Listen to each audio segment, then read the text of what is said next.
Assalamualaikum warahmatullahi wabarakatuh. Perkenalkan, nama saya Muhammad Rizky Karimatullah dari Departemen Aquaculture, Fakultas Perikanan dan Ilmu Kelautan Universitas Diponegoro.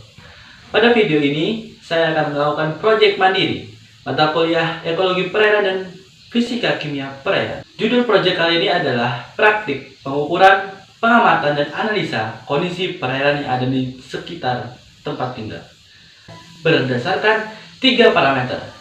Parameter yang pertama adalah parameter fisika, kemudian yang kedua kimia, kemudian yang ketiga adalah biologi.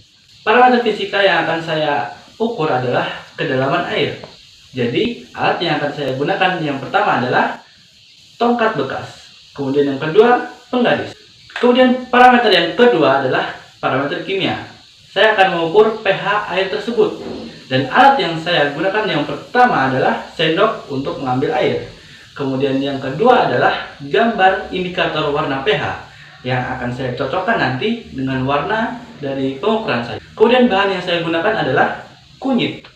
Kunyit itu sebagai bahan alami untuk mengukur pH. Dan parameter yang ketiga adalah parameter biologi. Saya akan menganalisis makrobentos yang ada di perairan tersebut. Alat yang saya gunakan adalah sendok. Sendok untuk mengambil makrobentos yang ada di dasar air. Nah, pasti penasaran kan dengan proyek mandiri kali ini? Tetap ikuti di video ini.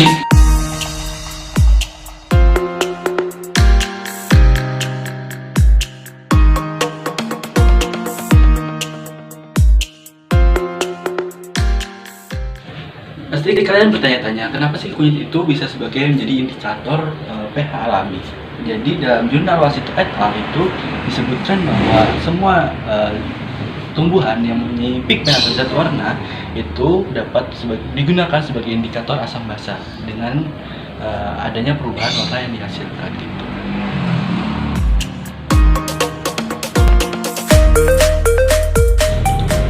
Jadi sekarang kita sudah sampai di tempat praktikum, yaitu di kolam ikan bukan budidaya. Jadi kolamnya ini adalah kolam ikan untuk peliharaan saja, bukan untuk budidaya. Langsung saja, yang pertama adalah masukkan tongkat. Ini adalah tongkat sederhana. Kita masukkan ke dalam air sampai menyentuh dasar. Sampai menyentuh dasar. Selanjutnya kita lihat batas airnya. Kita ukur dengan penggaris.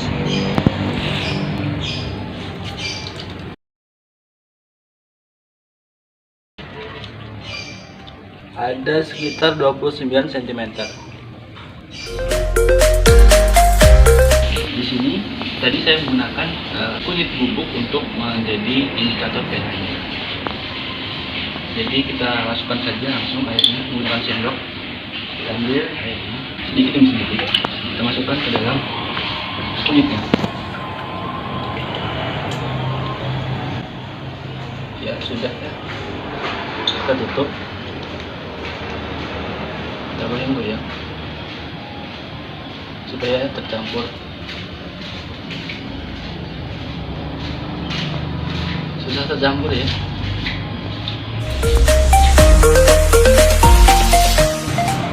Langsung saja saya menggunakan sendok untuk mencarinya supaya lebih mudah. Kita cari ya, biasanya di pinggir sini. Ternyata ada sejenis keong. Ini sepertinya keong sawah ya. Kenapa keong sawah ini ada di sini, nanti akan ada penjelasannya di Nah, tadi kan saya sudah melakukan pengamatan dan pengukuran di kolam. Sekarang saatnya melakukan pembahasan dari hasil yang saya dapatkan dari pengukuran tadi. Yang pertama yaitu adalah parameter fisika. Nah, kedalaman yang saya dapat tadi adalah 29 cm. Jadi kedalaman itu merupakan parameter fisik yang diukur dari dasar sampai ke permukaan air. Jadi kedalaman itu menggambarkan bagaimana volume air sebagai tempat ruang gerak si ikan. Jadi ikan itu bisa bergerak bebas juga dipengaruhi karena kedalaman air. Kan kita juga pernah lihat tuh kayak ikan berenang dari bawah menuju ke atas terus mengap-ngap gitu di permukaan. Nah, itu ngapain coba? Ikan sedang mengambil oksigen langsung di udara.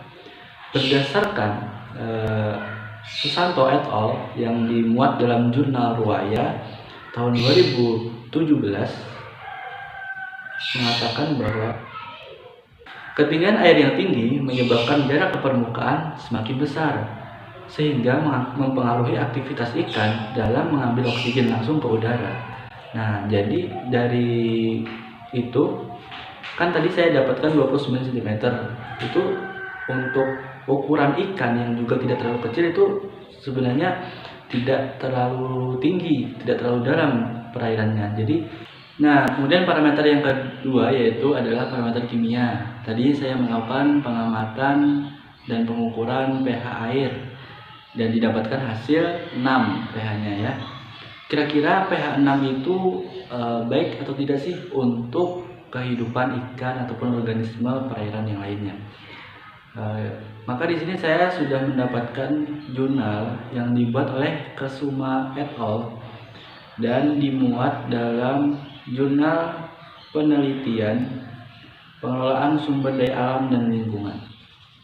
Di sini dinyatakan bahwa kondisi pH optimal untuk ikan ada pada kisaran 6,5 sampai 8,5. Kan tadi saya sudah sebutkan bahwa saya dapat pH 6.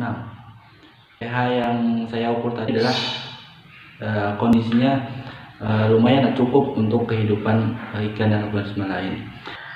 Nah, sekarang kita masuk ke parameter biologi, yaitu pengamatan dan analisa terhadap makrozoobentos yang ada di perairan tadi.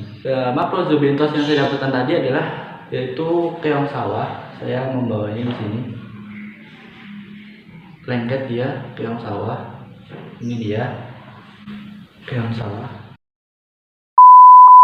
Bentuknya seperti agak bulat gitu, terus ada spiralnya, kayak spiral di belakangnya, warnanya hitam. Nah, taksonomi atau sebenarnya keong sawah itu masuk keluarga apa sih?